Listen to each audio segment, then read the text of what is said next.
sumiu de novo aqui o PDF. Não sei o que está acontecendo. Como assim? Na hora de compartilhar, não aparece o PDF.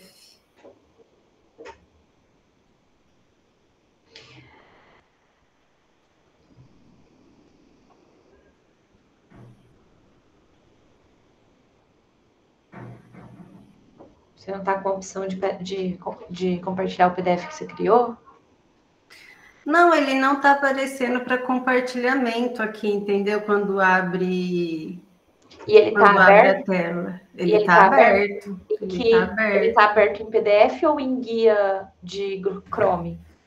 Nos dois ele está.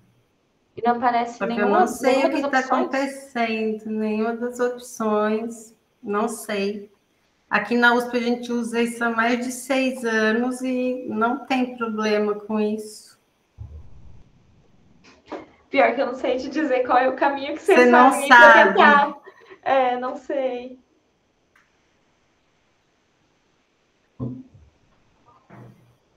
Ah, gente, que pena. O Rodrigo está falando que até mesmo pelo PowerPoint, sem ser na tela cheia, já estava dando para ler. Bom, você prefere testar isso antes de eu fazer a apresentação ou você quer que a gente comece e você... Não, deixa eu testar mais uma vez, porque não é possível, gente.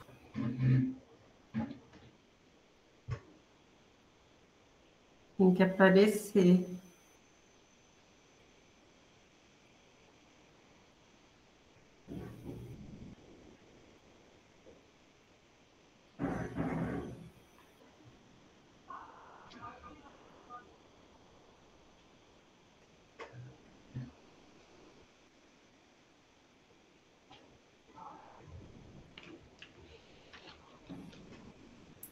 Boa tarde. Boa tarde, Boa Manuela. tarde. A gente está nos ajustes técnicos, tá bom? A gente já está começando. Gente, não sei o que aconteceu com esse Meet. Quando eu vou compartilhar o PDF, não aparece. Então, vamos ter que apresentar mesmo com o PowerPoint sem o modo apresentação.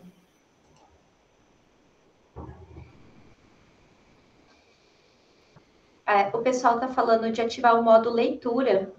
Sabe ali embaixo, a última barrinha, onde tem o zoom? Do lado do zoom tem um modo leitura. Não, para o lado esquerdo. Coloca até aparecer o... que é modo leitura. Modo exibição de leitura? Isso, aperta aí para a gente ver como é que fica. Aí. Pode ser assim? Se tá bom para vocês. Tá ótimo pra gente. Tá, se não funcionar o link, eu pulo direto para... Tá bom, combinado. Então, agora vamos. Bom, é isso, gente. Vamos começando, então. Eu sou a Camila, eu sou psicóloga educacional, trabalho aqui no apoio à permanência pedagógica, que é uma das áreas da ADEAP, que é a Diretoria Executiva de Apoio à Permanência Estudantil. Então, acho que vocês devem conhecer aqui, né, como o antigo SAI. A gente tem algumas modalidades de apoio à permanência estudantil e o evento de hoje é feito pela a permanência pedagógica, que é o setor que trabalha a orientação educacional, orientação profissional, carreiras. Então, a gente, visando oferecer esse apoio à comunidade acadêmica, a gente faz algumas modalidades de atendimento, entre elas os webinários, e a gente está aqui hoje com a Thaís. Eu vou fazer a apresentação da Thaís antes de passar a palavra para ela. Vou pegar aqui para ler certinho. A Thaís é mestre desde 2003 e doutora de 2007 em psicologia pela Universidade de Brasília. Bolsista Produtividade em Pesquisa CNPq nível 1D. Obteve o título de livre docente pela Universidade de São Paulo em 2017. professora associada 2 da USP, atua na área da Psicologia Organizacional e do Trabalho, na POT, da Faculdade de Filosofia, Ciências e Letras de Ribeirão Preto, que é a sigla FFC-LRP da USP. É fundadora e coordenadora do laboratório de POT, o LabPOT na USP, e está entre as cientistas de psicologias mais citadas da USP, do Brasil, da América Latina e do mundo no ranking mundial de pesquisadores do AD Scientific, perdoem meu inglês, Index, de 2021, 2022, 2024 e 2025. Ela é coordenadora do curso de especialização, Psicologia Organizacional e do Trabalho e Gestão de Pessoas, que é ofertado pela Fundação de Apoio às Ciências Humanas, Exatas e Naturais, a FAC. É vice-presidente da Associação Brasileira de Psicologia Organizacional e do Trabalho, na gestão de 2018 a 2020, a SBPOT. É editora-chefe da revista Psicologia, Organizações e Trabalho, da gestão de 2017 a 2019, a RPOT. E participa do corpo docente do programa de pós-graduação em Psicologia na FFCLRP USP. Ela é membro do GT, do Grupo de Trabalho de POT, na Associação Nacional de Pesquisa e Pós-Graduação em Psicologia, GT 83, ANPEP, será que é assim que se pronuncia? Isso, ANPEP. Do qual foi coordenadora do biênio 2022 a 2024. Realiza pesquisas na área de psicologia e de administração, com ênfase na aprendizagem humana no trabalho, treinamento, desenvolvimento e educação de pessoas, TD&E. Educação à distância, ensino remoto, comportamento organizacional e gestão de pessoas. Então, muito obrigada, Thaís, por aceitar o convite, vir contribuir aqui com a gente na busca por instrumentalizar os nossos estudantes, a nossa comunidade acadêmica na permanência pedagógica.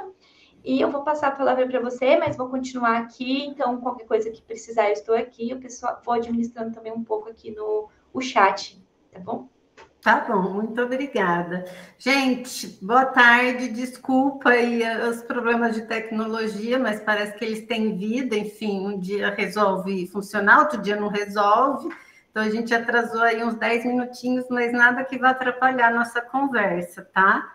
Eu queria agradecer o convite, quando eu vi a iniciativa, eu achei excelente a iniciativa da Unicamp, em realizar esse tipo de bate-papo, esse tipo de espaço entre docentes, né, e alunos. Então, eu adorei o convite de verdade e propus algo que eu estudo já há algum tempo, que possam ajudar vocês nessa trajetória, né, tanto da formação quanto a pós-formação, né, de vocês. Então, espero que seja útil, tá? Eu não sei como é que vocês estão acostumados nesse momento, eu posso ir falando, eu não me importo de ser interrompida, mas também vocês podem escrever no chat e a Camila, né, me passa, enfim, fiquem super à vontade, tá bom? Então, o que foi me demandado é falar sobre como nós aprendemos, né, como se dá esse processamento de informação no nosso cérebro e como a gente consegue aplicar o que a gente aprende, seja informalmente, seja em cursos de graduação, seja em palestras ou treinamentos, como que a gente consegue aplicar num ambiente de transferência. Então, no caso aqui, eu vou falar sobre um ambiente de trabalho, como que a gente consegue aplicar o que a gente aprende num ambiente de trabalho de modo a atender aquelas determinadas demandas. Porque, veja, muitas vezes a gente aprende, né, um conjunto de competências e não consegue aplicá-las. Por quê? É isso que a gente vai ver, né? Então, eu sou um aluno extremamente dedicado, eu sou um aluno que segue todas as instruções, eu tiro notas altas, mas eu ainda tenho insegurança ou, ao entrar num ambiente de trabalho de transferência, eu não consigo aplicar o que eu aprendi. Então, Então, é mais ou menos isso que a gente vai conversar, quais são as variáveis que podem interferir, facilitar, dificultar essa transferência, tá? Eu vou deixar... eu não imaginei que a Camila fosse ler tudo, né? Achei que fosse uma apresentação mais breve, mas eu posso disponibilizar esse conjunto de slides para vocês sem problema algum, tá? E aqui eu só queria destacar o Laboratório de Psicologia Organizacional e do Trabalho. Nós estamos na rede, no Instagram, no Facebook, no YouTube, então, quem quiser, quem se interessar pela área de organizacional e do trabalho, pode nos seguir, a gente sempre compartilha material, divulga notícias, enfim, vagas, né, de mestrado, doutorado, estamos aí abertos a qualquer tipo de solicitação em relação à produção da área, tá? Já expliquei o que nós vamos falar hoje, vamos falar exatamente sobre como adquirir competências e transferir, e quais as estratégias que podem agilizar esse processo. Então, como que eu posso aprender de uma forma mais rápida, com mais qualidade, e conseguir transferir isso para o meu ambiente, tá? A primeira coisa que a gente tem que saber é a definição de aprendizagem. Então, o que é aprendizagem, tá? Tem que ficar muito claro que é um processo psicológico que ocorre no nível do indivíduo. O que isso quer dizer? Eu não posso aprender pela Emanuela, eu não posso aprender pelo Tiago, eu não posso aprender pela Charla. Não sei se fala assim, Charla, me desculpa, mas estou lendo aqui, tá? Eu não posso aprender por ninguém, tá? Então, quem tem que adquirir esses conhecimentos, essas habilidades e essas atitudes são vocês, sou eu. Então, ocorre no indivíduo, não ocorre em grupo, não ocorre no nível da organização. Tanto que a aprendizagem organizacional é uma metáfora, a gente vai ver. Existe um processo para que nosso aprendizado individual seja compartilhado mentalmente num grupo, numa equipe, e outro processo para que esse compartilhamento que foi feito em equipe chegue ao nível da organização e mais, chegue ao nível da sociedade. Então, não basta o indivíduo aprender e não transmitir isso para outros níveis, tá? Se a gente quiser ver mudanças em processos de níveis organizacionais, ok? Ou de níveis de grupo, tá? Outra coisa é que a aprendizagem, ela não é resultante apenas da maturação, ou seja, não tem épocas que a gente aprende determinadas coisas, tá? Ela depende muito da interação com o contexto. Então, não é só em função do nosso desenvolvimento, da nossa idade cronológica, que vai se dar a aprendizagem. E ela se caracteriza por mudanças no comportamento. Então, como eu sei que alguém aprendeu algo? Se essa pessoa muda o seu comportamento em relação ao que foi ensinado. Fora isso, eu só vou saber o que ela aprendeu no papel, né? Em testes, em provas e tudo mais. Mas a gente só consegue ver que a pessoa aprendeu, que a pessoa aplicou isso, quando ela, de fato, muda o seu comportamento, correto? Bom, existem dois tipos de aprendizagem. A aprendizagem natural e a induzida. As duas são muito importantes, tá? O grande problema é pensar que a induzida pode ser substituída pela aprendizagem natural, principalmente quando a gente está falando de organizações de trabalho. E eu vou falar por quê. Então, a aprendizagem natural, ela não precisa de procedimentos sistemáticos, de planejamentos para ocorrer. A gente aprende por observações, essas conversas quando a gente vai em bares, em corredores, se reúne com colegas, comenta o que a gente aprendeu nas disciplinas, o que a gente aprendeu em cursos, ou em leituras, né? Consultas em fontes de informação diversa. Então, isso a gente está aprendendo todo o tempo, tá? Então, isso a gente chama de aprendizagem natural. Já a induzida, ela exige, então guardem essa palavra, planejamento sistemático, tá? Ela precisa de algo sistemático para que nós possamos adquirir um conjunto de conhecimentos, habilidades e atitudes, também são previamente delineados. Então, vamos lá, só para retomar, vocês já devem ter acesso a isso, mas só para a gente relembrar. Conhecimentos, elas são informações básicas que a gente precisa para executar algo. Então, por exemplo, eu preciso atender um paciente numa clínica psicológica, tá?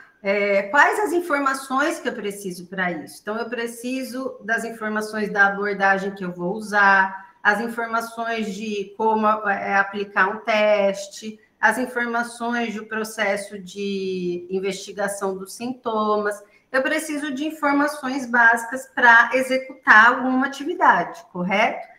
A habilidade é a execução da atividade em si.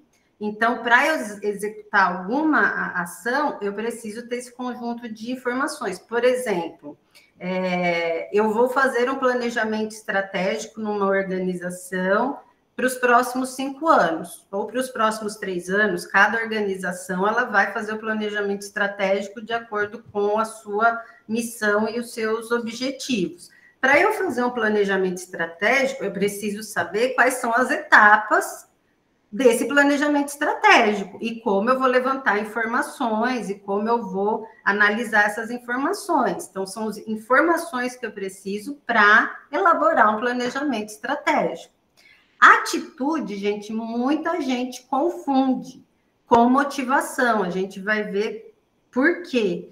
Atitude é a mesma coisa que habilidade. Então, é eu executar uma atividade em si, só que de acordo com o contexto, tá? Então, por exemplo, existem pessoas, eu imagino que grande parte de vocês já trabalhem. Pode levantar, fazer alguma reação, quem trabalha, só para eu ter uma ideia? É bastante, tá? Então, o que acontece? Opa, saiu aqui. O que acontece? Vamos supor que as pessoas trabalhem num ambiente ali, numa área administrativa, e uma trabalhem no mesmo cargo, na mesma função, e uma pessoa chega às 6 horas da tarde, desliga tudo, desliga o computador, desliga, vai embora, enfim, e a outra pessoa fica lá resolvendo outros problemas, tá? Então, essa pessoa, ela tem mais responsabilidades do que a outra, por exemplo. Vamos supor que numa reunião que vocês reúnem em grupo, uma pessoa, ela tente conversar, tente argumentar e veja que ela tem mais tolerância a diferentes opiniões do que outra, tá? Então, assim, você quer tentar impor a sua opinião, você quer tentar ensinar algo, mas você não tolera diferentes opiniões, por exemplo, tá? Então, são atitudes que fazem toda a diferença no nosso trabalho. Toda a diferença. E isso geralmente não é valorizado. Quais são as atitudes que estão relacionadas àquela ação, àquela atividade, tá? Então, isso é o que a gente chama de competência, de conjunto de conhecimentos e habilidades. E quando a gente está falando de aprendizagem induzida, pode ser uma disciplina, pode ser um curso completo de graduação, um curso de especialização, mestrado, doutorado, pode ser tudo isso, gente, tá? Não precisa ficar só no ambiente corporativo. A gente chama aprendizagem induzida de ações formais de treinamento, desenvolvimento e educação, tá? Só para vocês terem uma ideia, não vamos entrar muito nisso, as definições de treinamento, desenvolvimento e educação, elas consistem em ações sistematicamente planejadas visando a aquisição de conhecimentos, habilidades e atitudes, tá? Então, elas têm pequenas diferenças entre elas, mas são mais científicas. Quando a gente vai para o mercado de trabalho, isso não importa muito, né? Então, existe algumas rixas entre psicologia, administração, pedagogia, educação e tudo mais, mas isso não é importante na hora que a gente está lá implementando uma ação educacional continuada, né, permanente numa determinada instituição. Mas só por curiosidade, o treinamento seriam essas ações que, ao voltar ao trabalho, você aplica o que você aprendeu imediatamente ao voltar. A educação, já não. A educação, você pode voltar para o trabalho, não aplicar naquele momento, aplicar num momento posterior ou ainda em uma outra instituição, em um outro contexto, em uma outra organização. São ações de mais longa duração, tá? E desenvolvimento são aprendizagens mais gerais, que não dependem exatamente do que foi ensinado naquele momento, naquela disciplina, naquele curso, mas que você muda o seu desempenho mesmo assim. Então, aí eu dou alguns exemplos do que são ações de treinamento, desenvolvimento e educação. Veja, como a educação ela leva mais tempo, a gente pode considerar cursos de graduação, cursos profissionalizantes, de especialização. Desenvolvimento, por exemplo, podem ser programas de qualidade de vida no trabalho, saúde mental, orientação profissional. E treinamento são ações de mais curta e média duração. Então, oficinas de trabalho, né, disciplinas e tudo mais. Agora, para alimentar essas ações, a gente tem duas outras ações, que são a informação e a instrução, tá? A informação são todas aqueles dados que a gente consulta na internet, em livros e tudo mais, só que não existe algo que sistematize tudo isso. Então, é aquele problema que a gente tem que ter toda a capacidade de filtro, né? Porque informação a gente tem o tempo todo. A instrução é baseada em objetivos educacionais. O que você tem que aprender e como. É como se, por exemplo, fosse o plano de aula, o plano de disciplina, o programa de aula que vocês recebem no início das disciplinas. Então, se, por exemplo, vocês não conseguirem, por alguma razão, aproveitar aquela disciplina naquele semestre, e vocês quiserem retomar isso num outro momento, vocês vão pegar aquele plano, aquele programa de aula e vão ver quais são as instruções. Então, peraí, quais são os objetivos que eu tinha que aprender? Qual o caminho que eu tinha que seguir? Né? O que eu tinha que demonstrar depois que acabasse essa disciplina, tá? Então, são ações básicas que fomentam ações de TDIE. E, finalmente, aqui, o que a gente tem que entender, uma das coisas mais importantes que a gente tem que entender é como ocorre a aprendizagem. Então, como você fala assim, né? Como você pensa, bom, eu aprendi, né? Ou como nós vamos medir a aprendizagem, porque não basta aprender.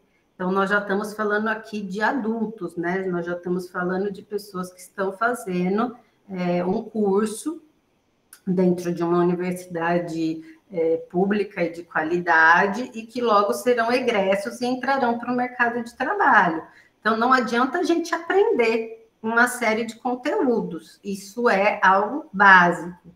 O que a gente tem que fazer é, ao sair, ou mesmo ao longo da faculdade, do curso, aplicar o que nós aprendemos de acordo com o que nos é demandado, tá? Então, aprender no mercado de trabalho é o mínimo, tá?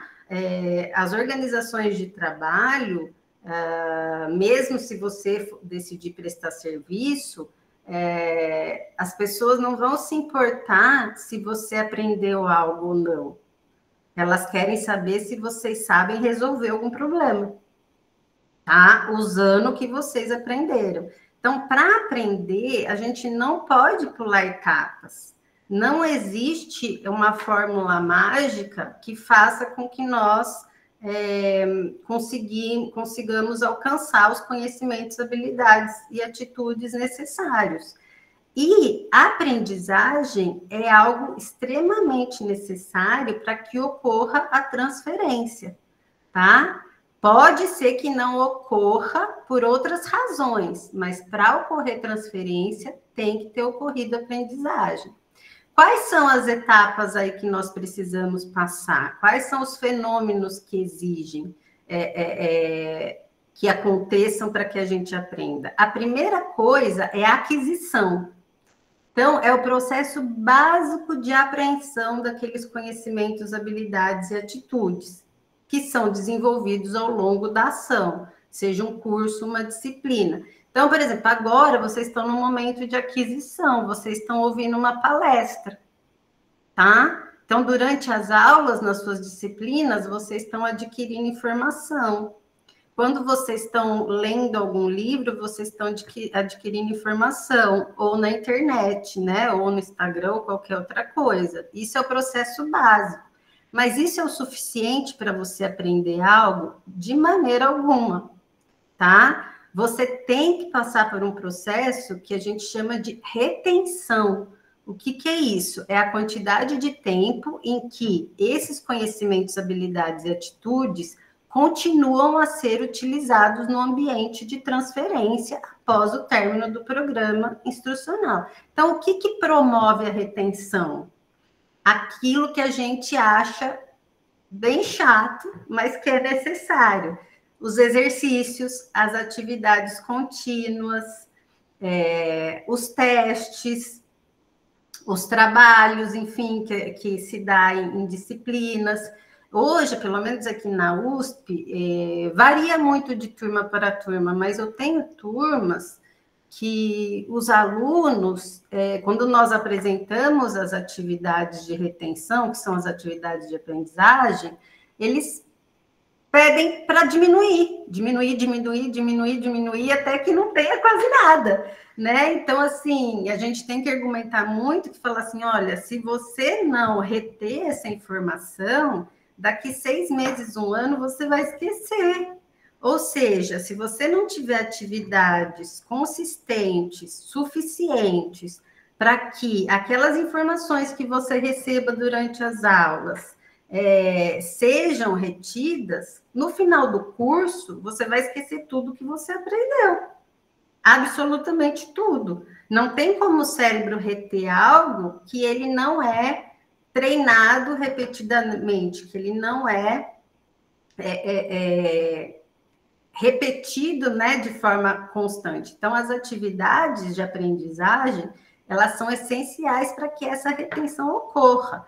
Na minha época de graduação, por exemplo, eu tinha disciplinas que a avaliação era um trabalho no final da disciplina.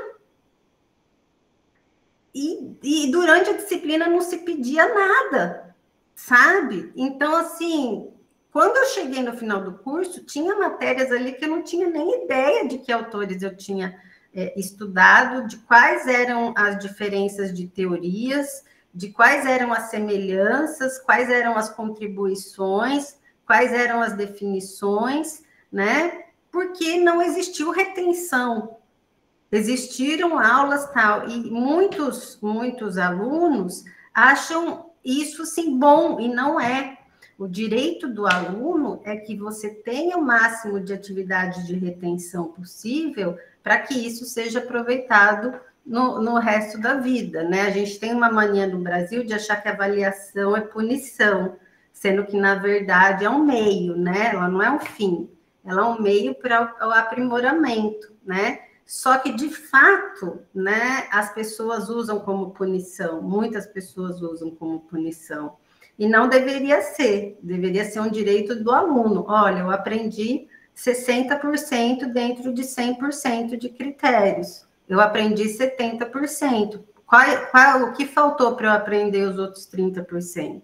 Acaba virando punição, né? E como é punição, os alunos querem cada vez menos. Então, é muito ruim isso para os alunos.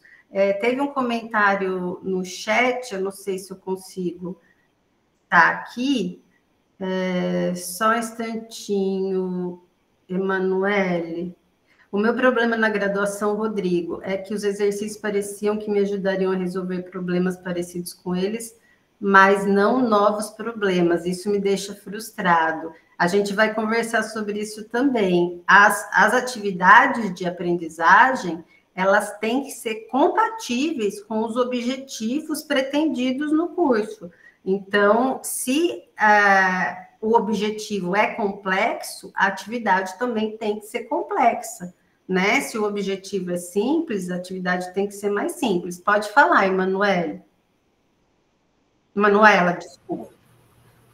Eu acho que um dos problemas é o excesso de informação para a gente poder armazenar tudo. Porque, por exemplo, às vezes você consegue fazer 5 disciplinas, tem semestre que você tem que fazer 7 disciplinas. E aí, como é que você faz para poder conseguir armazenar essa quantidade de informação? Porque se cada professor passa quase, por exemplo, um livro ou alguns ou 3 textos por aula, às vezes você nem consegue dar conta da quantidade de coisa para você ler. E a outra coisa é que as formas de avaliação tem esse sistema de ou você é aprovado ou você é reprovado, o que já gera uma tensão na questão de estudar. Você tem que aprender aquele tanto para tirar aquela nota para poder passar. E às vezes você nem consegue aprender direito o conteúdo, você estuda às vezes para aquela prova ou para aquele teste. Porque o importante exatamente. Você tem que tirar a nota para passar naquele teste. E aí você não aprende o conteúdo que a pessoa aplicou no teste. Por mais que você tire uma nota boa, como você estudou só para aquele teste específico e num curto período de tempo, você não consegue aprender. Porque você tem que ter aquele processo também de colocar para dentro e colocar para fora. Aí você estuda, tira nota boa e com o tempo você acaba esquecendo o que você aprende, porque o sistema, de maneira geral, ele trabalha com aprovação e reprovação, aprovação e reprovação. Então, os testes, eles não servem para você ver se aprendeu ou não, você serve se você vai ser aprovado ou reprovado em determinada disciplina. Aí você tem que passar e tirar nota, por exemplo, se são 3 testes, você tem que tirar nota em 3 testes, você divide aquela nota no final. Aí eu acho que a questão de aprendizagem dessa forma, ela é muito, muito complicada. Porque... Certo, Emanuele, é exatamente isso. O processo todo é punitivo, né? Sendo que o processo deveria ser educativo, né? Então, o que acontece? As pessoas falam assim, olha, vocês vão fazer essas atividades, cada uma vale um tanto de nota, para passar você tem que ter o mínimo de 6 ou 7, né? E isso é como se fosse um argumento para que as pessoas fiquem em sala de aula e se engajem, sendo que, na verdade, não é isso que vai engajar a pessoa, né? O que tem que engajar a pessoa é justamente o interesse pelo assunto, né? O que esse assunto vai ajudá-lo no futuro profissional dele. Então, as atividades, elas têm que ser compatíveis com o que foi ensinado e tem que se ter uma contrapartida, um apoio para que essas atividades sejam feitas, né, ao longo da disciplina, de preferência, em sala de aula, muitas vezes, né, porque a gente sabe que hoje em dia tem muitas informações, tem muitas disciplinas, isso tem que ser conversado entre os docentes. Então, o que a gente vai ver aqui até o final dessa palestra é exatamente isso que você levantou. Muitos professores, muitos instrutores, eles são especialistas em conteúdo, mas eles não são especialistas em planejamento instrucional, né? Então, como eu vou elaborar os objetivos, como que eu vou definir as estratégias, como que eu vou definir as atividades de aprendizagem, como eu vou repassar essa forma educativa para os alunos e como que eu vou criar essa expectativa do que isso vai implicar na sua atuação no mercado. Então, é todo um processo que precisa ser revisto. A gente vê professores muito bons, né? Mestrado, doutorado, pós-doutorado e tal, mas que não têm competências didáticas para fazer um planejamento educativo e não punitivo, mas a gente vai conversar mais sobre isso, tá, Emanuela? Obrigada por você levantar esse assunto.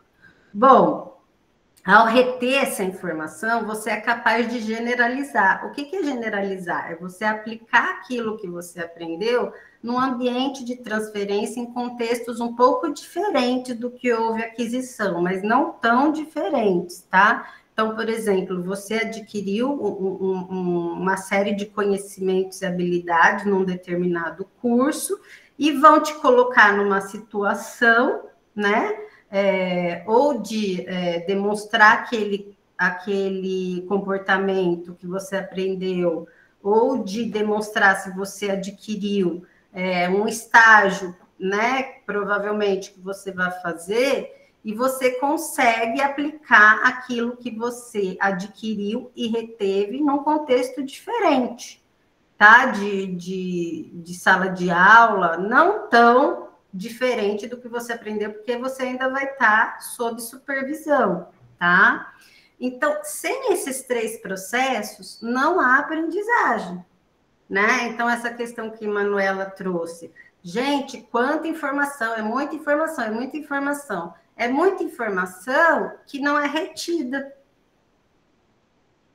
tá? Porque às vezes você tem que escolher o que você vai fazer. Ou então você divide em grupo, né? Os professores falam assim, divide em grupo, cada um faz uma coisa. Aí você vai fazer a sua parte, o outro vai fazer a sua parte, cada um vai reter um pedacinho daquilo lá no máximo. Entendeu? Então, não tem como ter generalização daquilo. As estratégias de ensino também são muito importantes. Eu vou mostrar para vocês as etapas. Então, veja o problema, ele já começa aí. Se a pessoa não consegue aprender, dificilmente ela vai conseguir aplicar, tá? Então, isso faz parte de todo o processo de planejamento instrucional, todo o processo de um curso. Só que não basta aprender, gente. Nós temos que chegar ao ponto de transferir, que é a transferência de aprendizagem. Se você não adquire, não retém, não generaliza, é muito difícil, praticamente impossível, você aplicar no ambiente de transferência. Vocês entendem quando eu falo ambiente de transferência? Ambiente de trabalho, ambiente fora de sala de aula, ambiente que te demanda aquele conhecimento. É muito difícil você aplicar o que você aprendeu. E, de novo, o que o mundo quer saber, o que o mercado quer saber, é se você aplica o que você aprende, né? De acordo com as demandas, se você consegue diversificar metodologias, diversificar soluções de problemas, de acordo com o que você aprendeu. Então, você pode tirar 10 em tudo. Se você não consegue atender determinadas demandas que são diferentes e mais complexas do que aquela que você aprendeu, não adianta de nada, tá? Absolutamente nada. Então, você tem que ter variáveis que ajudem a transferir, que é o que a gente está falando sobre isso, tá? Qual que é a diferença de transferência de aprendizagem e generalização? A gente vê mudanças comportamentais constantes no indivíduo. Então, a gente percebe que isso muda o comportamento e o desempenho do indivíduo, tá? Então, pode ter até de 2 formas, a lateral, que é o mesmo grau de complexidade, e a vertical, que é níveis mais altos de complexidade. Então, por exemplo, você saiu de uma aula de gestão de pessoas e você aprendeu sobre recrutamento e seleção, treinamento e desenvolvimento, gestão de desempenho, gestão de carreira. Aí você pega e é contratado por uma organização. O que você faz? Você simplesmente acompanha as pessoas que fazem isso, executando essas ações, então a sua aplicação vai ser o mesmo grau de complexidade, ou você é contratado para implementar um sistema de gestão de pessoas, para implementar um sistema de recrutamento e seleção, tá? Então, já seria uma transferência bem mais complexa, que, ao você ter adquirido essa aprendizagem em sala de aula, você recorreu a outras variáveis, né? A estudos complementares, a cursos complementares, a reuniões, a compartilhamento de informações com seus colegas, que você foi capaz de implementar o sistema de gestão de pessoas, tá? Então, é isso que a gente tem que chegar. Como que ocorre esse processo de transferência de aprendizagem? Gente, eu não estou conseguindo acompanhar todos os chats. Camila, não sei se você está aí, se você puder me destacar algumas questões, eu agradeço, tá? Oi, Thaís, é a Marilda que está falando, tudo bem? Oi, Marilda, tudo bem? Consegui chegar aqui, fiz o rodízio aqui com a Camila, mas eu estou acompanhando aqui o chat, acho que você pode quando você achar continuar. necessário destacar, você me chama, tá, Marilda? Tá ótimo, estou aqui. Então, gente, o que acontece? Como que a gente define esse grau de complexidade? Como que a gente sabe se as pessoas aprenderam ou não? Né? Como que a gente vai atribuir se uma pessoa ela tem mais responsabilidades que outras, ela tem mais habilidades que outras, ela tem mais conhecimento que outras, né? Isso aqui eu vou passar rapidamente, porque é algo extremamente assim complexo, demora para a gente adquirir. Só que é só para vocês conhecerem que isso existe. Existe um teórico, né, e os colaboradores, que eles desenvolveram uma taxonomia, que a gente chama de taxonomia de Bloom. Então, eles dividiram, né, os resultados de aprendizagem em categorias, para falar, olha, para você aprender algo mais complexo, você tem que aprender algo mais simples antes, tá?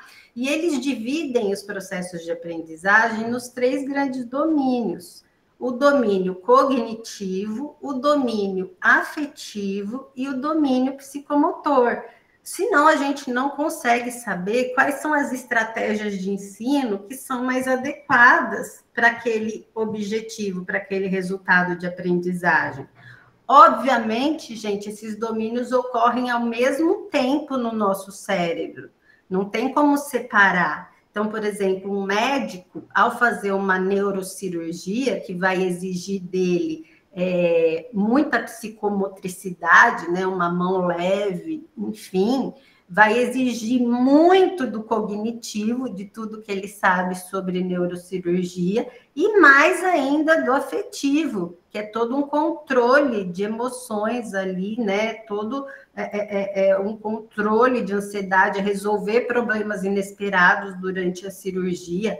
Então, tudo ocorre ao mesmo tempo. Mas para eu montar um curso de medicina, eu tenho que saber exatamente quais são os resultados de aprendizagem que envolvem a parte cognitiva, a parte psicomotora e a parte atitudinal, tá? Senão eu vou formar médicos, por exemplo, que não têm habilidade prática.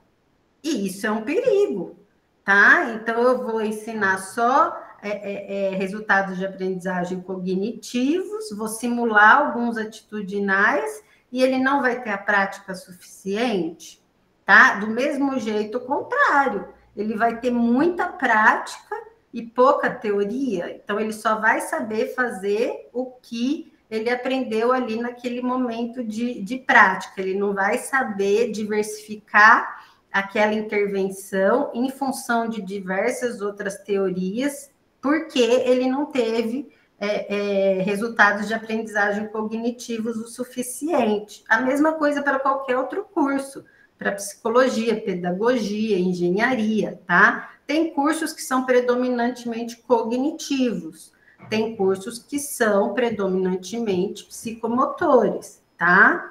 E por aí vai. A psicologia ela é uma mistura de cognitivo com atitudinal, com afetivo. Então, tem que ter isso, tem que constar isso no seu programa. E só para vocês terem uma ideia de quão detalhado tem que ser o programa de uma disciplina, de tão detalhado tem que ser a trilha que você vai traçar para o aluno, para ele aprender de forma correta e mais rápida, isso é dividido em várias categorias. Então, veja, no domínio cognitivo, qual é o resultado que eu espero? Atividades intelectuais envolvidas no processo. Então, eu posso falar que uma atividade intelectual é um pouco mais simples, a outra mais complexa. né? Então, conhecimento é o que vocês estão adquirindo aqui, tá? Compreensão, a gente consegue mudar um pouco a informação e repassar para o colega que não pôde estar aqui. Aplicação é quando eu consigo aplicar o que eu ouvi aqui no meu trabalho, que não é possível, porque é uma palestra de 50 minutos, até chegar em avaliação, ou seja, eu sou capaz de avaliar o trabalho de alguém na área de treinamento, desenvolvimento e educação. A atitude é a mesma coisa, só que não é do mais simples para o mais complexo, né? Porque envolve valores, afetos. Então, eu não vou falar que um valor é mais simples e o outro é mais complexo. É o grau de internalização, é o quanto eu internalizei aquele valor, tá? Então, no momento eu recebo aquele valor, olha, você tem que tratar seu paciente com muita humanidade. Tá bom. Eu recebi aquela informação. Agora, você valorizar aquela, você internalizar isso ao ponto de fato tratar o seu paciente com humanização é outra coisa. Então, envolve todo um planejamento, um curso longo que insista nessa internalização de valores. Vou dar um exemplo mais simples. Fumar faz mal à saúde. Né? Hoje em dia, com esses adolescentes usando, né, cigarros eletrônicos, enfim. Ele vai falar, tá bom. Não use drogas. Ok. Ele está no nível de receptividade. Como que a gente faz para internalizar esse valor? Tem que ter trabalhos diversificados, estratégias diversificadas, que faça com que ele vá internalizando isso até o ponto dele falar, de fato, fumar faz mal à saúde. Até o ponto de aquele adulto que fuma, por exemplo, ele mudar toda a forma de viver, então muda os hábitos alimentares, muda os ambientes que ele frequenta e tudo mais, até o ponto de ele encher o saco de outras pessoas para parar de fumar. Então, é um processo, as pessoas acham que vão ensinar atitude em 8 horas. Venha se tornar um líder em 4 horas. Né? Venha se motivar em 4 horas. Isso não existe. Para você mudar, internalizar o valor de alguém, você tem que fazer ações educacionais induzidas, né, planejadas, durante um longo período de tempo. É o que é mais difícil de ser ensinado, tá? E o psicomotor a mesma coisa.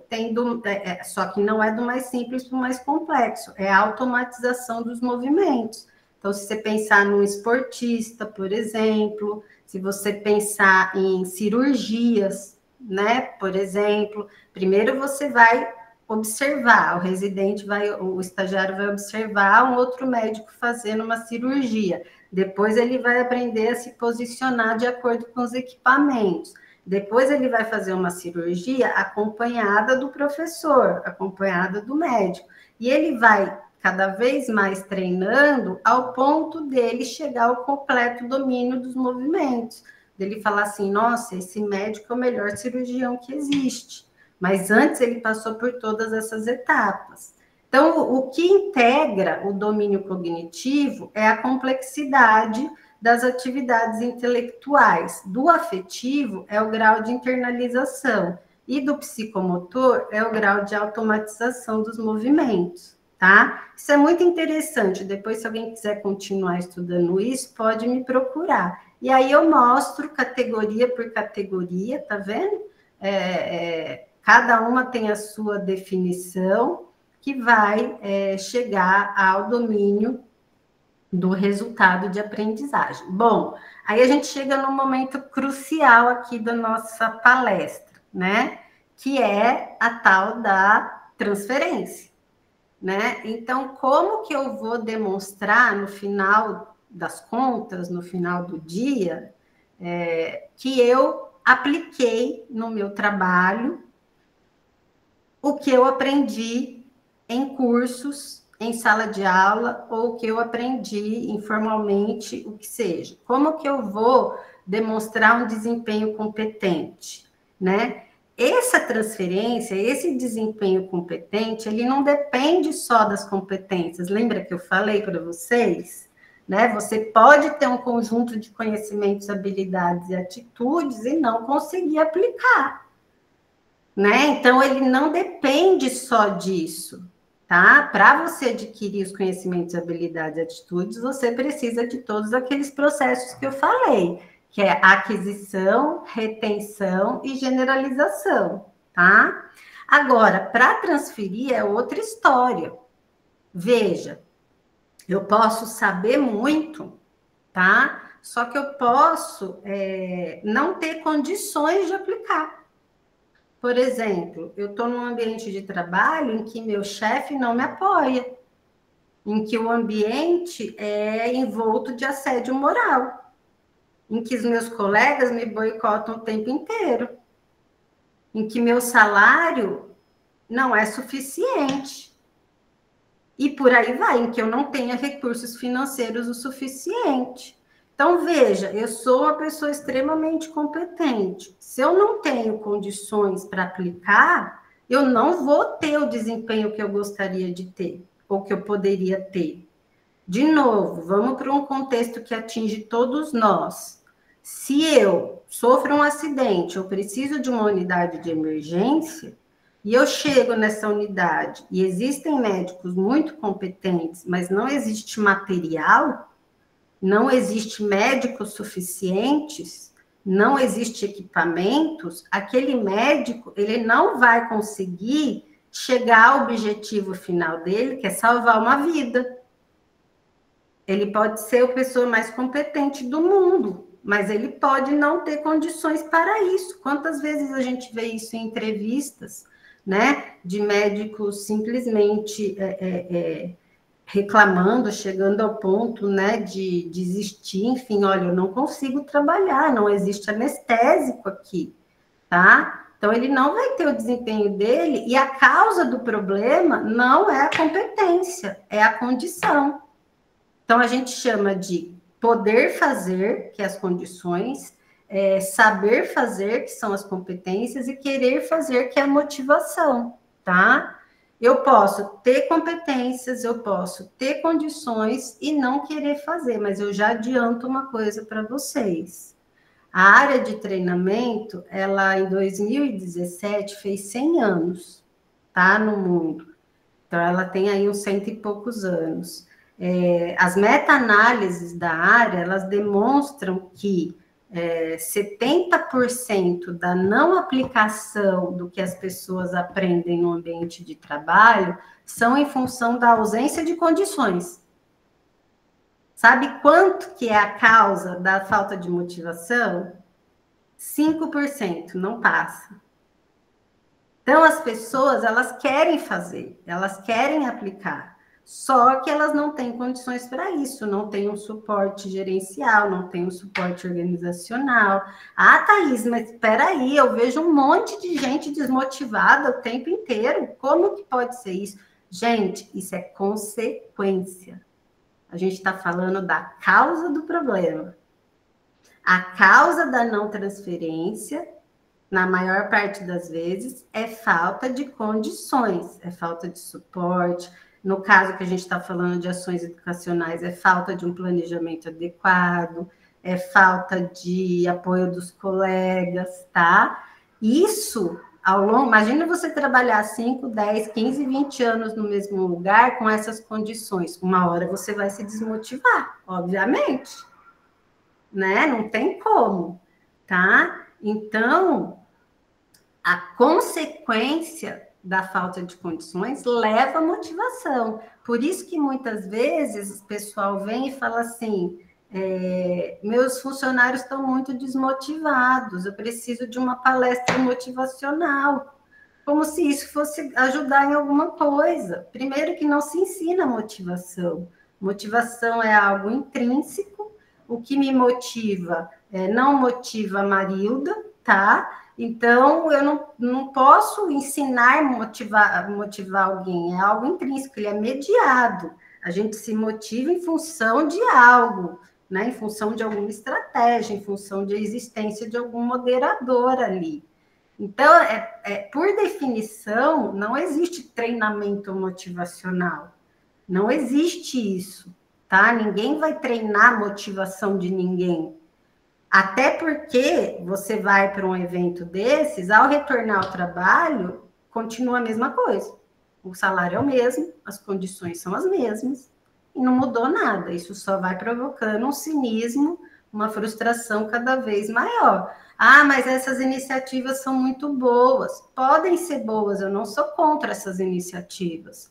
Podem ser momentos de leveza, momentos de integração, momentos de autoconsciência, de aprendizado. O que não pode é associar isso, essas ações que se dizem educacionais, motivacionais, à melhoria do desempenho. Certo? Então, é isso que não pode acontecer. Eu vou te mandar para uma palestra motivacional e, ao voltar, você tem que melhorar seu desempenho. É isso que não pode acontecer. Fora isso, tá tudo certo, tá? Então, veja, aqui está o problema da transferência.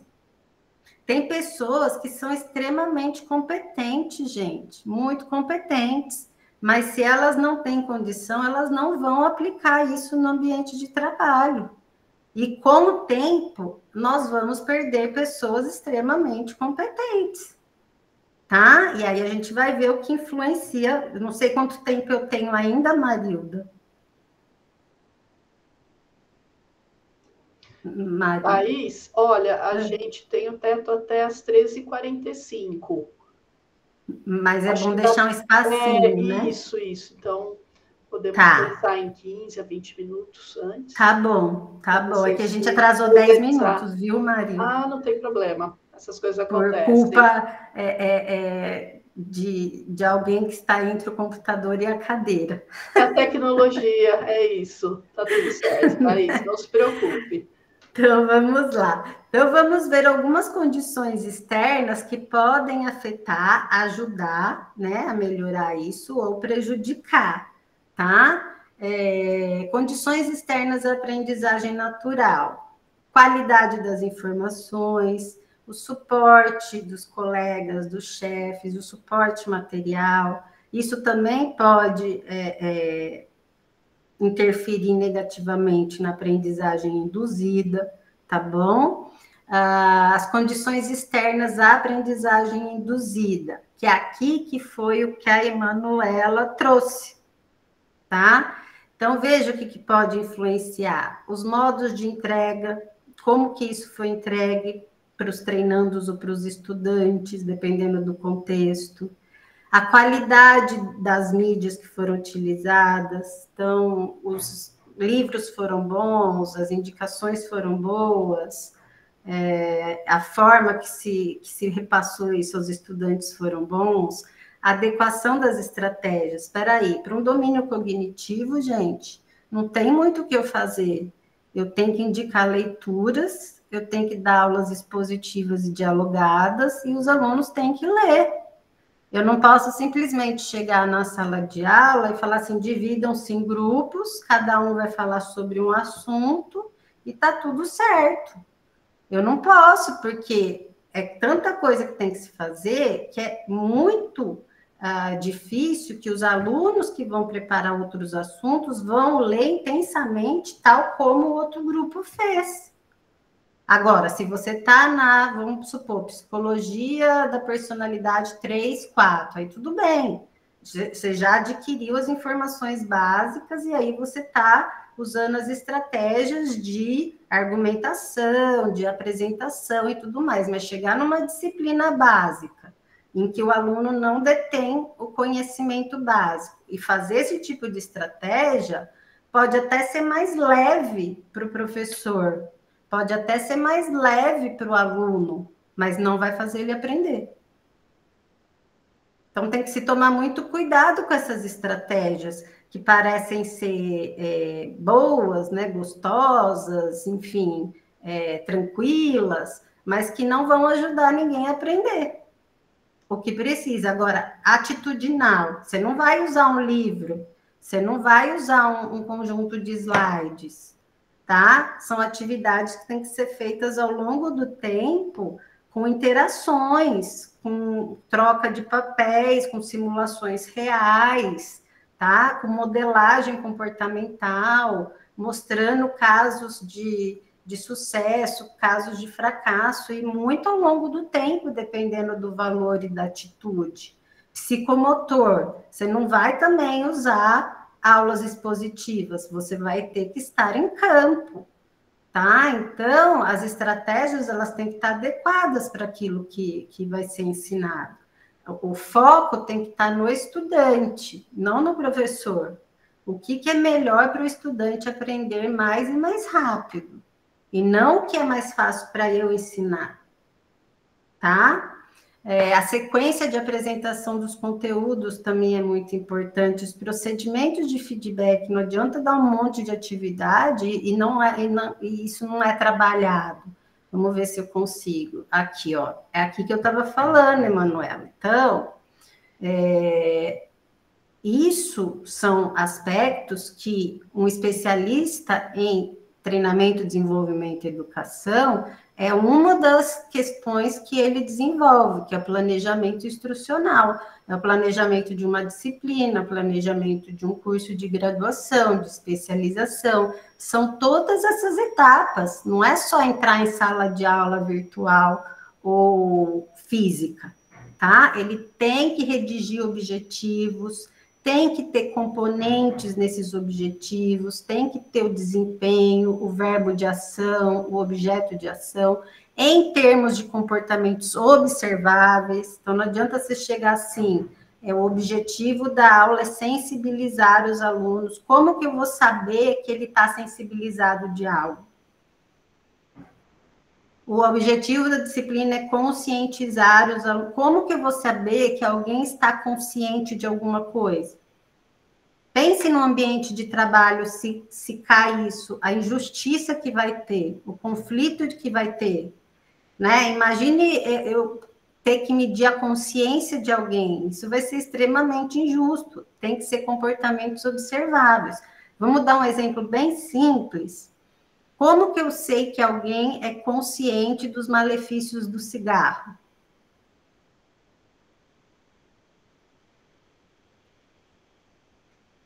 Podem falar, podem abrir o microfone. Se eles não fumam, Rodrigo.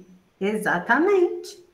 Tá? É a única forma que eu vou saber se a pessoa é consciente dos malefícios do cigarro. Ah, não, mas a pessoa ela pode fumar e ser consciente. Mas, de novo, o que a gente vê no mercado de trabalho no mundo não é só o aprendizado, é como isso é aplicado no ambiente de trabalho. Então, imagine isso, você tendo uma série de competências e ser avaliado de uma forma extremamente objetiva. Você é consciente? Sou.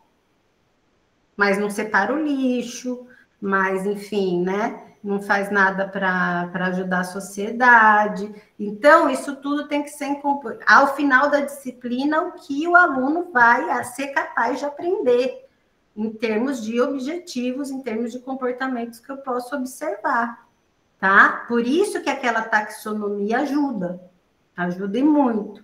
Então, eu tenho que ver os domínios, a qualidade, escolher a modalidade. Eu não vou escolher a modalidade em função do que eu quero, né? Eu vou escolher em função dos objetivos. Tem objetivos que são facilmente ensinados online. Tem objetivos que não tem como ser ensinados virtualmente, a não ser que a tecnologia seja de última geração. Mas, por exemplo, atitudinais, elas têm que envolver interação, né? Estabelecer a sequência, criar e definir os procedimentos, as estratégias de acordo com os objetivos, os critérios de aprendizagem já têm que estar definidos, você só pode medir o que você ensinou, e o teste do desenho é para pesquisa, tá? É aquelas organizações que vão ofertar um curso para 30 mil pessoas e precisam testar antes num grupo pequeno. Outra coisa que ajuda nesse processo, né, de aprendizado são os eventos da instrução, que foram propostos por Gagné, tá? Na década de 60. Então, ele põe uma série de atividades que o professor, o instrutor, ele tem que ter para que chame a atenção do estudante, para que aquilo faça sentido para o estudante. Então, por que eu estou nessa matéria? Por que eu estou aprendendo isso, tá? Então, veja, criar expectativas de sucesso ou de confirmação de desempenho. Se você escutar ou participar dessa palestra, o que você vai ter de ganho depois disso? Tá? Se você fizer essa disciplina, o que isso pode trazer de benefício para você quando você sair da faculdade? Informar os objetivos desde o início. O que você vai aprender ao final dessa disciplina? Dirigir a atenção do aprendiz, provocar a lembrança de pré-requisitos, tá? Apresentar material de estímulo, prover orientação o tempo inteiro, tirar dúvidas, o tempo inteiro dar feedback, ampliar o contexto da aprendizagem. Então, diversificar exemplos até que o aluno aprenda, né? Então, não basta dar um exemplo. Não entendeu? Vamos diversificar esses exemplos. Programar ocasiões de prática, se a complexidade é o nível de aplicação. Tem algumas disciplinas que vão até o nível de compreensão, conhecimento e compreensão, que não vão exigir prática. Nós estamos numa ação educacional de conhecimento, que é mais simples, é só adquirir informação. Provocar o desempenho e prover a retroalimentação, isso é muito importante, para não acontecer que a avaliação seja um fim e não um meio. Então, foi aprovado, não foi aprovado, mas espera aí, por quê? O que aconteceu? A trilha estava correta? O planejamento estava correto? Eu ensinei ao aluno o que ele tinha que fazer para alcançar 100% do critério, né? Se ele não alcançou, por que ele não alcançou, tá? E aí, gente, a gente vai para as condições internas da aprendizagem, que também podem influenciar, que são do indivíduo. Então, dados demográficos, sociodemográficos, autoeficácia, vocês sabem o que é autoeficácia? É o quanto a gente se sente capaz de realizar algo. Então, às vezes, o estudante pega o programa de aula e fala assim, eu não vou conseguir fazer isso, né? Então, a pessoa nunca se sente capaz de fazer aquilo. Então, é algo que pode ser planejado, que pode ser trabalhado, tá? O valor instrumental daquela ação. Se eu fizer esse curso, o que eu vou ganhar com isso no futuro? Locus de controle. Locus de controle é aquilo que você faz, por exemplo, locus de controle interno. Se tiver um fracasso da ação, eu vou atribuir a mim mesmo. Se tiver um sucesso, eu também vou atribuir a mim. Locus de controle externo é aquela pessoa que atribui o sucesso a ela, mas o fracasso a outras coisas. Então, olha, não foi por minha causa que isso deu errado. E tem um locus de controle que chama locus de controle outros poderosos, que a pessoa atribui isso a algumas entidades, por exemplo, foi Deus ou foi alguma coisa, tá? Então, o locus de controle interno é muito importante, né? Você ter consciência do que depende de você ou não. Comprometimento com a carreira e as estratégias de aprendizagem. Nas últimas pesquisas, tem se mostrado a que mais explica a transferência de aprendizagem, que é o tipo de estratégia que você usa para estudar, tá? Que eu vou tentar passar um pouco mais rápido. Então, são capacidades cognitivas complexas, aprendidas pelo indivíduo ao longo da vida, que envolvem as capacidades cognitivas, habilidades comportamentais e autocontrole emocional, utilizada pelo estudante para controlar os próprios processos psicológicos de aprendizagem, como atenção, aquisição, memorização e transferência, tá? Então, ele usa de determinadas estratégias para aprender. E as estratégias, como elas são comportamentos, elas podem ser treinadas. Estilos, não, preferência. Eu prefiro estudar à noite. Eu prefiro estudar em dupla. Eu prefiro estudar com música. Tem gente que não suporta um ruído que já vai atrapalhar, entendeu? Que a pessoa já não concentra. Isso são preferências. Preferências não se mudam, não se alteram, tá? Agora, as estratégias, elas podem ser ensinadas. Então, quando eu sei qual como que aquela turma se compõe, quais são os dados daquela, o perfil daquela turma, eu consigo adequar as estratégias aos estilos daquela turma e eu consigo falar assim, olha, para essa unidade, essas estratégias são mais adequadas. Você sabe usá-las? Tá? E eu posso colocar um módulo, por exemplo, para usar. Está acontecendo muito isso em ações educacionais ofertadas à distância, porque as pessoas elas tentam utilizar as mesmas estratégias do presencial para o à distância, e não dá certo, tá? Então, existem dois tipos de estratégias, as primárias, que são cognitivas e comportamentais, e as autorregulatórias. As cognitivas são aquelas tradicionais, eu repito mentalmente o conteúdo, né? Então, eu fico repetindo várias vezes. Elaboração, é aquela pessoa que estuda com esquemas. Eu sou dessas. Então, você vai ouvindo, você vai fazendo esquemas, fazendo setinha, vendo que uma coisa interfere em outra. E organização é aquela pessoa que tudo que aprende associa o que já aprendeu anteriormente. Vai fazendo esse pensamento crítico. As comportamentais são muito importantes hoje em dia. Que é você pedir ajuda para o colega, para o professor, que é você ter acesso aos materiais, que é você aplicar na prática o que você aprendeu.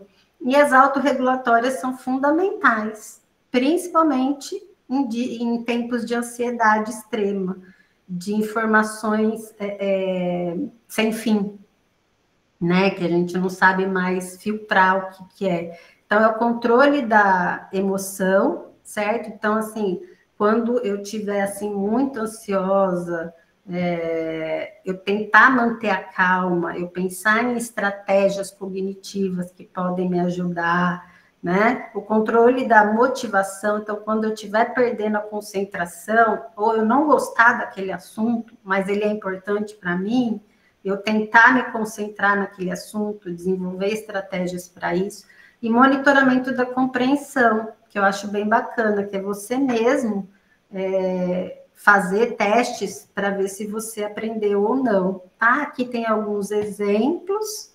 E aí, gente, só para passar, eu falei para vocês que a aprendizagem é no nível do indivíduo, né? Para que ocorra aprendizagem num nível maior, o indivíduo ele tem que compartilhar isso com os seus colegas.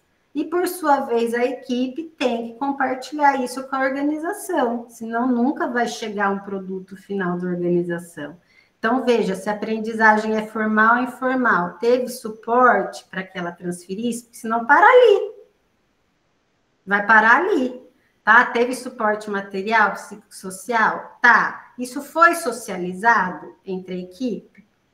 Isso foi codificado, por exemplo? Isso foi colocado em manuais? As pessoas têm acesso a esse conhecimento que foi mentalmente compartilhado?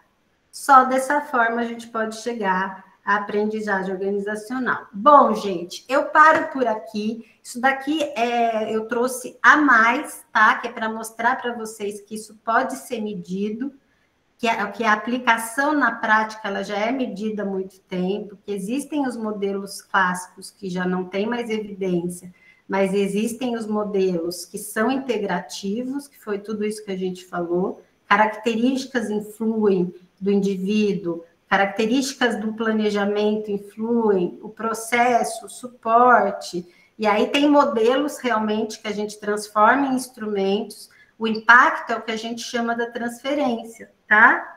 O que faz a pessoa aplicar? Isso aqui foi no TCU, nos cursos de auditores, que eles queriam saber o que prejudicava a não aplicação. Hoje é uma área gigante, né?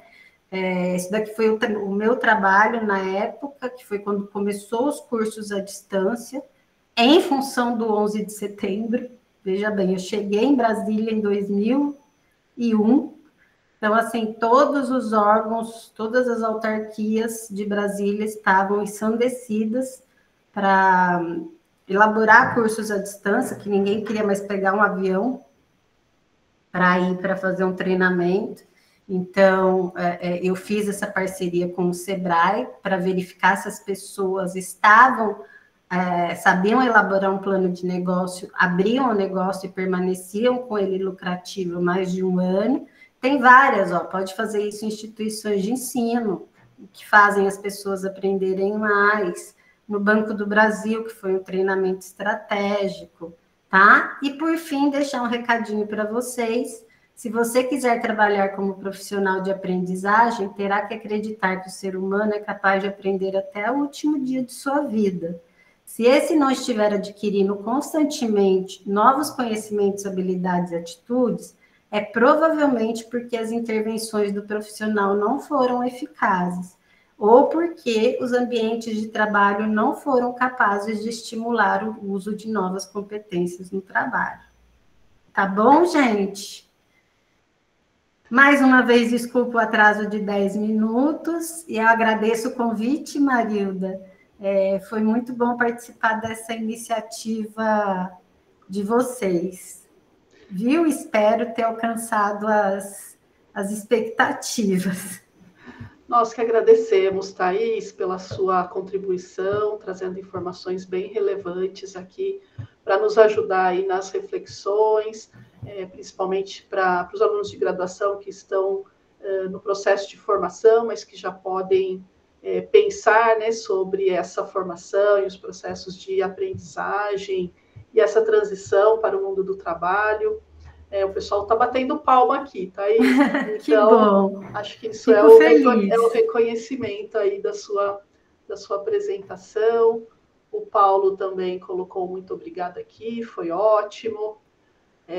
Muito bom, pessoal. Então, olha, a gente tem um tempinho aqui ainda para poder conversar com a Thaís. Deixo o espaço aberto para vocês se manifestarem. Quem preferir escrever pelo chat, fique à vontade. Quem preferir abrir o microfone também, fique bastante à vontade. Eu vou puxar aqui a fila, Thaís, e acho que foi bem importante a sua fala, principalmente para se entender um pouco sobre a formação, né? O que a gente pode fazer, né? Eu digo assim, alunos de graduação, pós-graduação, para fortalecer o processo de aprendizagem, visando aí a atuação profissional. Isso numa perspectiva de sala de aula, né? Mas acho que a gente pode transcender essa perspectiva e pensar nos espaços também de estágio, né? Ou mesmo para quem já está ali no último ano e já começa a assumir uma vaga de trainee. Então, esses espaços profissionais certamente são espaços importantes de laboratório, até eu diria, né? Principalmente para estágios e trainees. Teria alguma orientação específica ou uma orientação mais geral também para os estudantes que estão nessa condição, né, de pensar em tudo o que eles aprenderam, né, durante a formação e aí assumem, começam um estágio, né, ou começam uma atuação profissional, porque a gente ouve um pouco assim, nossa, eu estudei tanto e agora, né, chegou a hora de assumir um novo papel, que é o papel de profissional, e eles ficam muito assim, em dúvida, nossa, será que eu vou lembrar de tudo que eu estudei, né, ao longo dessa formação? Então, eu colocaria aqui um pouco dessa questão. Manuela levantou a mão, a gente já passa para você, Manuela. O que eu costumo dizer sobre isso é que nós somos privilegiados no sentido da gente estar em universidade pública de qualidade, que tem como objetivo maior o desenvolvimento do pensamento crítico e da pesquisa, né? Não que as outras universidades não sejam boas, mas os objetivos são diferentes, são objetivos mais profissionais. E quando a gente adquire conhecimentos em pesquisa, né, em metodologia científica e tudo mais, a gente adquire como se fosse uma metacognição, a gente aprende a aprender. Então, quanto mais você domina a teoria, quanto mais você domina a metodologia que lhe é passada, mais você consegue adaptá-las a contextos diferentes. Porque se você segue esse pensamento científico, e a gente sabe que hoje em dia a pesquisa não se separa da prática, não existe prática sem pesquisa e pesquisa sem prática, a pessoa, ao chegar para atender uma demanda, ela tem que parar, né? Não pensar, eu tenho uma caixa de ferramentas para isso? Não, ela tem que falar assim, bom, qual é a situação que está posta? Então, ela vai analisar a situação, ela vai analisar o que precisa de intervenção. Qual que é o objetivo da minha intervenção? Como que eu vou coletar esses dados? Quais instrumentos ou procedimentos eu preciso ter para ter as informações corretas, né, baseadas nessas evidências, para eu conseguir fazer essa intervenção? Como que eu vou analisar esse dado e como que eu vou aplicar isso e como eu vou atender essa demanda? É claro que isso no mercado de trabalho ocorre de uma maneira muito rápida. Você não vai parar para desenvolver um projeto e tudo mais, e nem sempre vai ser o ideal. A régua é quando chega lá no ponto mais baixo da evidência científica, né? Porque senão a gente está entrando já num outro campo, que a gente entra na internet e vê esses absurdos, né? E vê esses cursos absurdos, vendendo coisas mais absurdas ainda, que se aproveitam da fragilidade humana, né, do desespero humano de ter um emprego, de ganhar dinheiro, enfim. Então, a gente tendo o domínio da teoria, a gente aproveitando esse espaço, retendo informações, pedindo ajuda, complementando os estudos, associando a metodologia à teoria e não simplesmente, né, tendo um ferramental pronto, a gente consegue fazer essas adaptações com mais facilidade. Então, não precisa ser exatamente como... Não vai ser exatamente como você aprendeu em sala de aula, né? Você vai adaptando ao longo do tempo de acordo com cada caso. O bom da gente estar numa graduação é que a gente pode errar bastante, né? Porque a gente está num ambiente ali de aprendizagem. Então, a gente tem que contar com a orientação do supervisor e tudo mais. E mesmo após sair, a gente pode buscar ajuda com profissionais mais experientes. Mas a ideia desse processo é focar em como eu aprendo a aprender, né? Em como eu identifico o problema, proponho uma solução, faço intervenção com base em fatos, em ciências, né? Em ciência. Então, isso é essencial. E se organizar, né? Porque realmente é muita coisa que a gente aprende durante a graduação. Então, você vai desenvolvendo um determinado perfil e você vai desenvolvendo determinadas prioridades. É difícil você achar que você vai alcançar 100% de aprendizagem em todas as áreas, né? É muito cruel a gente pensar dessa maneira, por isso que existe a pós-graduação, né? Porque a graduação geralmente é generalista. Então, as competências transversais que são ensinadas, né, elas são essenciais. Mas tem que se ter essa prioridade, tem que se ter esse cuidado com a saúde mental, tem que se ter esse cuidado de não acumular atividades em cima de atividades, né, e fazer toda essa organização. Muito bem. Olha, a Denise fez um comentário aqui no chat. A metacognição é um construto-chave para a aprendizagem. Deveria ser mais abordado nos cursos de graduação. Sim. E agradece pela sua fala. Thaís, Emanuele... Que bom, Denise, que você gostou. Pode falar, Manuela. Essa parte de como a gente consegue transmitir o conteúdo e a pessoa não só transmitir, tipo, é você aprender esse processo cognitivo. Eu fiz um curso online. Uhum. E aí, num curso, eu tive, assim, muito sucesso na aprendizagem. Todas as pessoas que se matricularam conseguiram aprender muito. Aí eu fiz outro curso com uma temática diferente. as pessoas tiveram mais dificuldade do processo. O feedback que eu tive de um e do outro foi que eu consegui entrar mais, o conteúdo mais com o cotidiano das pessoas, e o outro curso, que teve uma pegada um pouco mais histórica, as pessoas tiveram muita dificuldade de acessar, porque tinha que fazer essa coisa mais extensa, de ler e compreender, e assim, nem sempre as pessoas tinham o tempo para ler aquele material, mas assim, foram experiências bem bacanas do processo, assim. E acho que esses roteiros básicos são muito importantes para fazer, tipo, objetivos, a questão de metodologia. É muito importante, porque, às vezes, de metodologia de ensino, às vezes a gente fica muito, apesar de ser uma coisa retórica, muito naquele ensino tradicional. A gente, às vezes, não consegue acessar os outros métodos de ensino. Aí isso dificulta muito, assim. Sim. Desculpa, pensei que você tinha acabado, Emanuela. É outra coisa, mas também a diferença entre, por exemplo, método e técnica. Eu sou da área das ciências sociais, por exemplo.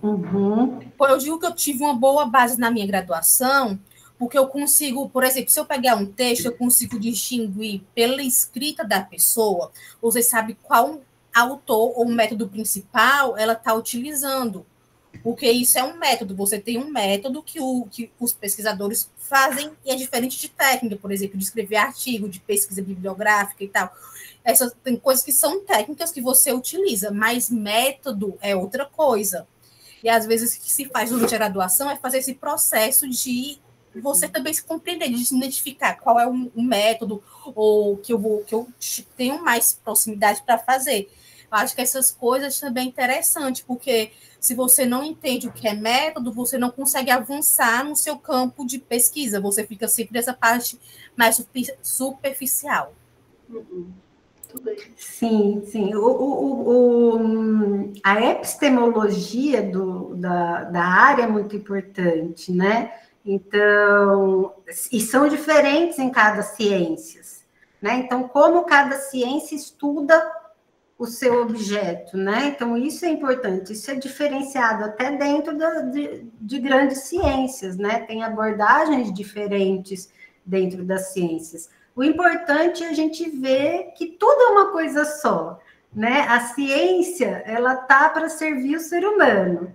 Então, quando você vai ver, tá tudo integrado. A medicina depende da psicologia, que vai depender das ciências sociais, que depende de ciências políticas. Então, é tudo. A gente tem que estar aberto a todas as ciências, né? A todas as formas de aprender, porque o objetivo final é atender o ser humano, né? É sempre estar preservando o bem-estar, né, do ser humano, a saúde física, a saúde mental, a facilitar a sua vida cotidiana, né? Então, é muito importante a gente estar aberto a diferentes formas, né? Diferentes métodos, a diferentes abordagens, isso é muito importante.